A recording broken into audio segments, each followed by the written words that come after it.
Hey guys, Anthony, 4x4 Diesel. We're going to have a quick chat about all the ways you can get the cheapest fuel, save yourself thousands, and also the ways you can avoid getting dodgy diesel in your tank. There's a few easy ways, things you can do to suss it out, and a little bit of information, things for you to think about so that you can hopefully avoid that situation. So first, just quickly, yes, you can save thousands of dollars a year by thinking. I just want to say, the reason they made those loyalty programs is to train you into just getting your 4-cent voucher, your Woolworths card, your Coles thing, and you're just on autopilot now, and you just drive, you do your shopping at Coles, and then you drive to Shell, or you do your shopping at Woolworths, and then you drive to Woolworths, EG, whatever it is, right? They've trained you. The loyalty program's for them. It's not for you. It's not a discount for you. It's so they can rip you off. I'm sorry, that's what it is. Think it through. Check on Petrol Spy. There's heaps of independent servos. They're always the cheapest. They're heaps cheaper. We're not talking about 4 cents a litre. We're talking about 20, 30, 40 cents a litre on fuel. Cheaper. Watch my videos. Subscribe. Turn the bell on. Watch every single one of them to the end. And I promise I will save you thousands of dollars a year and at least tens of thousands of dollars over your lifetime. And we can even aim to save you over $100,000 if you listen to all my information, consider it all carefully across my YouTube channels and my Facebook groups while having fun. I'm an optimist, but I'll tell you what, you've got to be aware of what's happening around you to make the most of it as well. So it's not negative. I'm quite positive. It works for me, but there is things going on around you that you need to know about. Now, there's heaps of ways to save money. We'll get to that in a moment, right? Hope I got your attention with the money there. Yes, that's how much you can save on fuel in a year. A year's a long time. You think about it. You go to the servo, 4 cents a litre, whatever. What are you going to save? $6, $8, $10, whatever. Who cares, right? We're talking about Prados here, vehicles with bigger tanks. The bigger the tank, the more it matters. I suppose not as much as, doesn't really matter about the tank size. The more Ks you do, the more litres you use, the more it matters. And you might think, oh, but I've got plenty of money. Well, you know what? Do you care about anyone else? Because you should. And if anybody's supporting the great ripoff, that's how they get away with it. It's people that are doing it and paying the price that's allowing it to happen. You're allowing everything to happen. So you can control it by doing some homework and not allowing it to happen. Now, fuel, how do you keep your fuel clean or get clean fuel? So a lot of questions come up. That's what inspired this video. Okay, so and if you're wondering why I sound a bit, that's day 4 of the C, the C with the 19. But I'll tell you about that in another video, because it's all good, it's nothing. Because guess what? I prepared for it. So anyway, that's what I think anyway. Some might think, oh yeah, you got lucky or whatever. Lots of people might have got lucky. Some people didn't. But you know what? Again, like where you choose to buy fuel, it's about a choice. It's about awareness. It's about educating yourself. And I'm here to help people learn a few things, but I don't know everything, and there's a lot of people that know more than me. And if you want to know places I look, then you get on to all our Facebook groups. You got to watch closely on all the videos in the Facebook groups. I'll share other groups on other subjects, whatever, where we talk about money, ways to save money. There's so many ways you can save money. So fuel. Some people that work for servos, or some people that don't work for servos. Oh, but you've got to go to a reputable brand, to get the right quality fuel. Rubbish, okay? Now, what you got to understand, what you got to remember, in our business, in the diesel business, in the diesel industry, if you like, we've got a lot of clients, including people that deliver fuel to servos, people that work in the oil companies up very high, who've got a lot of information also, people that work building servos or pulling down, getting rid of old servos, right? And they say things like, oh mate, if you saw what was in those old tanks, you wouldn't go there and you'd be horrified, and totally didn't need to know from you, already knew that from other sources, but thanks for confirming. People say, and they'll say, oh, go to the newer servos, at least you know the tank's clean, all that sort of thing. That's true, that's something you can do, right? So think about that. But then all the dirtiest fuel filters that we've seen, when we say to people, where do you get your fuel from? And they go, oh, I know, it was pretty dirty. Oh, I go to that big BP truck stop. It's not very old, it's pretty new, high turnover. Well, you know how many times that's happened? So it doesn't matter what big brand, I'm not going to bother going through naming all the brands. The brand, right, it doesn't matter what, it's not going to make any difference what, how clean your fuel's going to be. Now, let's give you an idea. The fuel's imported, okay? Now, information could change and it could be slightly different to this because, you know, I don't know everything, but it's my understanding that Shell imports, if not all, most of the fuel, maybe not all of it, most of it. And it goes into the depots and everybody gets it out of the same depot. So you've got the same base fuel, right? That's what you got in these bottles, fuel. This is a pretty old one, but it still looks like fuel to me. This is one that was a mix that had petrol. That's what, if you see a mix like that, don't you know, not good. But at least keep putting some more diesel in it and thin it out. Well, that's in another video, we'll talk about that, right? So, brands, it doesn't mean anything what brand you go to, it just doesn't matter. Picking a clean servo, that could be helpful, but there's no guarantee because we've seen really dirty fuel filters and a lot of debris on that dirty side of the filter. So the filter's doing its job, but there's a lot of debris there that's been filtered at a lot of these big brand reputable servos. Now the main difference is when they fill up the tankers before they leave wherever, there's another area there where the additive gets injected in as well. So there's additives, right? So it's just, you know, whatever the cetane boost or whatever products, I don't know what products they're putting in there. I don't know what brand it is, I don't know what color it is, and I don't really care, okay? Now additives could be helpful, but it's not going to cost them more than about $0.01 a litre, and that's why in the D, even less, it's just whatever, right? So a lot of them are putting in an additive, okay? So that's cool, no dramas, put in an additive. What does it do?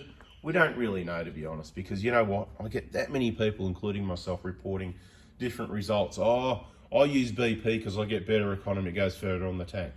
And then you get another person, oh, I don't use BP. Whenever I use BP, I get 100 Ks less on a tank. So you get totally opposite, right? And I'm sure you've got your story as well, and I've got my story. So we're not going to go there. You don't need to tell me yours. I won't tell you mine because I've heard it hundreds of times from different people and all the arrows point in different directions. So it's the same fuel. It was a bloody coincidence. Your tyres were flatter, different tyres. You had a headwind. You had a heavier load. You had something on the roof. Look, I know some people are going, oh, no, but I've done it. And okay, cool, no worries. Did you think about this though, right? I don't know how many tanks you did, but even every time you fill the vehicle, the level of ground, the servo, what level is it on? Which way is the tank pointing to the filler? Because in a part of those big tanks, you angle right-hand front down, you're going to fit more in. You angle the right-hand front up, left rear down, you're going to fit less in. It can make a massive difference. I'm talking easily 10 litres difference. So you've got to be aware of that when you're checking your fuel economy. Okay, so how do you keep it clean? Well, it's a lot of luck. One of the main things, you know, they'll tell you there's no problem. There is filters, there is supposed to be 30 micron filters on the pumps, right? Some will get rid of them because it costs money to service those and they block up. That's why the pump slows down. So they just get rid of them. Maybe the cheap servos will do that. I'm not sure about that, but that's why you've got filters in your own car. A lot of people fill up at all sorts of different servos, including the cheap ones. And to be honest, I haven't really seen a pattern where we could say it's definitely these cheap servos where people have fuel problems, okay? So people have had fuel problems from cheap servos, but they've had fuel problems from BPs and Shells and whatever as well. So we can't point the finger at, oh, there was that, you know, Metro over there and he and I got that or whoever, and bad fuel, because you know what happens at all servos. Now you got to think about the fuel transfer. So it comes over in ships, getting transferred here, transferred there. How clean are all the hoses, like the ones on the side of the truck, you know, the semi-trailer or the BW driving down the road in the mud, dust, wind, you know, that windy day where all the dirt and debris and everything's blowing in the air, that all go, you know what I mean? Like, they're just sitting there, they're not sealed. Of course, that all gets flushed out with the fuel straight into the tank, right? So this is your problem though. When the tanker's there dropping the fuel in, one thing for sure, it's got to stir up the fuel, right? And everybody knows that water and rubbish, debris will sit on the bottom of a tank. So while the tank's all sitting calm and the pickups, I believe, again, this is all information I've been given by people in the industry, about 400 mil off the bottom of the tank, something like that, but it probably varies servo to servo, tank to tank, so general information will make it so that I'm not wrong. We can be general at times. So the pickup's a little bit off the bottom when it comes to a servo. That way, you know, they do their dip test, or it might be electronic now, and they see where the water level's at and all that sort of thing. So the pump should only be picking up clean fuel because it's all settled until the tanker comes along and drops fuel in there and it stirs it all up. And of course, then it mixes and you could be getting anything picked up. And they can say, oh, but the filter picks that up. But we can say that the things go through filters, including water that's stirred up with fuel. Okay, so be aware of that. Don't fill up at a servo that's got a tanker there, unless there's information I don't know about. So somebody, the tanker driver or somebody, you know, something's changed, whatever, you can put it in the comments saying, it's fine to fill up when the tank is there because blah, blah, blah, and then we'll research your information and see if that's correct. So our understanding is don't do that. Now, the other thing you can do, you wouldn't use a bottle like this, but if you get yourself a bottle, like I've got some orange juice containers here, you know, I get the Coles orange juice containers, a 2 litre one, $4.90. I reckon that hole's big enough to put the nozzle in, but then it's a big 2 litre bottle. I don't do this, by the way, but you could. This is probably one of your best ways to know you're not going to have a fuel problem. At any servo anywhere, especially in the outback, get yourself like a Gatorade, you know, a bottle that's about 600 or 800 mil, but it's got the big hole in it that you can put the diesel, you know. Now, don't do this with petrol because petrol's dangerous, mate. Petrol's a really dangerous thing, so don't do it with petrol. This is diesel. It's fairly safe, but I would suggest you just put the bottle on the ground and just gently squeeze, you know, half a litre into that bottle. And while you're still holding the pump in one hand, just let it settle and have your bottle in your other hand and just have it, analyse it and make sure it looks about the colour of diesel. And you'll need to know what diesel looks like. Once you do it a few times, you'll get to know what diesel looks like. Right? Some people are going to say, you're crazy, you're telling people, well, I'm not telling people what to do. I'm trying to have a solution for people that are worried about it. I don't do it. I'm not worried about it. What do? I fill it up. And I fill it up to the brim, and then I have a look at the fuel floating at the top of the tank. If I look at it and I see something that's the wrong colour, I'm going to right there start. I'm going to take a sample. I'm going to sniff it. I'm going to go, hang on. By then, I'm going to have already smelt the petrol fumes anyway, and mate, it's getting drained out, and they're paying for it, you know, including labour, tow truck, bang, back to the workshop. That's what I'm going to do. But obviously, it's too late then. It's inconvenient. But it's never happened. Well, I shouldn't say that. It's happened. Oh, let me think. Well. Oh, that's too hard to remember. It has happened, okay? There is mixes. Drivers do make mistakes and drop the wrong fuel down the wrong hole. So let's leave it simple like that. It has happened. And here, this one, pretty sure that was an accident. That was, yeah, that's when the wife filled up the car. But anyway, not me. Anyway, it's all good. Read the sign, diesel. So keep it clean. Put some fuel in your bottle. Have a look. Looks good. If you're happy, then you just tip it into the thing slowly. And then you fill it up. Happy days, right? So that's why you do that. Now, the most important part of the message for those that hung around, because I've been yakking for 12 minutes, right? 12 minutes yakking. We've only got a little bit longer to go, right? As I said at the start of the video, if you want to save the money on the table here, that's enough for free rego and free insurance each year by thinking. All you got to do is think. You can use whatever app you like. I use Petrol Spy. I've got to get better at it, to be quite honest. Now, you know, when you're traveling the outback and remote places, you're not going to have the same competition cycle, but it's worth checking. Okay, don't worry, you're on holidays. I'm not saying to people to worry. You don't need to worry. Somebody said, oh, but why worry? You know, you can use your brain to think and make money. That's right, but everybody's limited by their own belief. Okay, so this is a whole another thing. We can go deep with all sorts of other subjects as well, but right, you can do anything. Anything's possible, right? But I can't convert everybody from how they are now to doing anything's possible in one video. So the first step is think about it, what I'm saying. Shell, go and look on Petrol Spy, find all the dearest prices and tell me they're not a Shell most of the time. And if they're not, they're one of the other reputable brands, right? And then see how cheap you can find a servo not that far away. And I don't care what brand it is. I've made the point that it's the same base fuel, may or may not have additives, even Metro, whatever, they're quite often one of the cheap ones, whatever premium fuel, they've probably got an additive in there anyway. I don't care. You put it in the vehicle and it drives just like any other one, same economy, because it's the same fuel. An additive couldn't really make much difference in economy.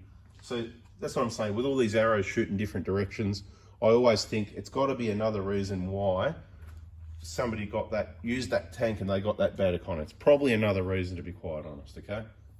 I'm sure there might have been one every now and then where maybe they got, I don't know. People talk about, oh, that was a bad lot of fuel. Diesel's diesel, lasts ages. You know, this is years and years old. You could pour that in the vehicle. That's diesel fuel, right?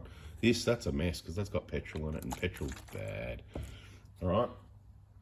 But, you know, that's another story about petrol. So don't worry about your 4-cent rip-off, okay? Because that's just a rip-off. That's them ripping you off, right? You know, fuel, just think it through. Is this right? Fuel, it was all about the same price. There was a weekly competition cycle and it changed only a few cents. 4 cents, 5 cents. Do you remember? Think back, just stop and think for a minute. You know, 50 cents a litre. Well, fuel's going up. 54 cents a litre. And then it'd go 53.7, 53.5, and there'd be all these changes of increments of cents, right? Now we're talking bigger, we're only talking $1.50, maybe what prices, I won't, dare I say should be, shouldn't even be that really, but you know, we're not talking that much more. But the bloody fuel cycle goes up and down 40 cents a litre, 50 cents a litre. Like, instead it used to go up every week and slowly come down over a week. There was a pattern there. Remember then RAC, they said, we'll tell you what day it's going up and down. And the oil companies went, mate, screw you RAC, we'll fix you guys up. And they changed the whole cycle, right? And it's more like about a month. Fuel was about, I haven't looked at unleaded for a while, but about a month, right? It'd go up a lot. It started off, it sort of went more towards 15, 20 cents a litre, and then 25, 30, and then 40. So it'll go up to, when fuel goes up, so at the moment, unleaded might be, I don't know, $1.50, $1.60, depends which unleaded we're talking about, because then you got the premium that used to be 2 cents a litre more, but now it's 20 cents a litre more. Big rip-offs, right? Big rip-off stuff, you know? I know you need it, they got you by the you-know-whats, but you've really got to look at ways you can avoid it or minimise it, or make a mix where you go 50-50 and save some money, so it's 10 cents a litre. It's a big rip-off. There's enough additive in there. You don't need 98 in most cases. 95's enough. So you can make your own mix or go to a servo that's got the cheaper one. And a lot of servos do have premium for only about 6 cents more still. Yep, that's right. They are around. Not a lot, I shouldn't say that. Few. A lot of them, but small percentage, right, is what I meant. So basically, you know, they got you trading into the 4 cent thing because, you know, 4 cents, I was like, that was big when it was 70 cents a litre. You know, 4 cents, wow. Now we're talking about $2 a litre, and you look around, and in one suburb you got Shell $2.33, and in the next suburb you've got all sorts of servos at around $2, more or less, as low as $1.89 at the moment for diesel, while other servos, so it's a 40 cent a litre difference. Anyway, I'm over it, all the money getting wasted and the big rip-off schemes. I'm here to help. That's why, you know, it's a diesel. This is 4x4 diesel. There's no 4x4 here. We're talking diesel, we're talking money, trying to save you money. If you fill up and it saves you $40 in your Prado, and you do that a number of times a year, can easily add up to 1,000 or two. That's what we're looking at here, right? Cha-ching, cha-ching. If you want some of those at the end of the year for Christmas or whatever, stop and think, use Petrol Spy, whatever other app. Let's stay together. Get on our group on Facebook, 4x4 Diesel, so we can discuss it. I'm going to put the photos up of the gate price every now and then when I get it, while fuel prices are a problem. They're going to go up again when they put that excise back on. And we're going to try and help you save as much as we can. And even if it's 10 cents a litre over a year, you're going to find it's hundreds or 1,000 or more anyway. So the point is, it's worth doing. Stop thinking, oh, it's just fuel, you know. You're at the point, well, what does it matter whether it's 250 or 300? Yeah, you're at that point. Well, guess what? It matters, because $50 is $50, and every time you do it, it adds together. If I said free rego, do they get? Maybe I'll call the video free rego and insurance. There you go. If I haven't done that already, I'll do that. See if that gets everyone's attention. Thanks for watching. Hope you liked it. Smash the like button, turn the bell and all that on so you don't miss the next one. I'm going to be focusing a lot more on videos to save you money than anything else. So I hope everybody likes that. Catch up.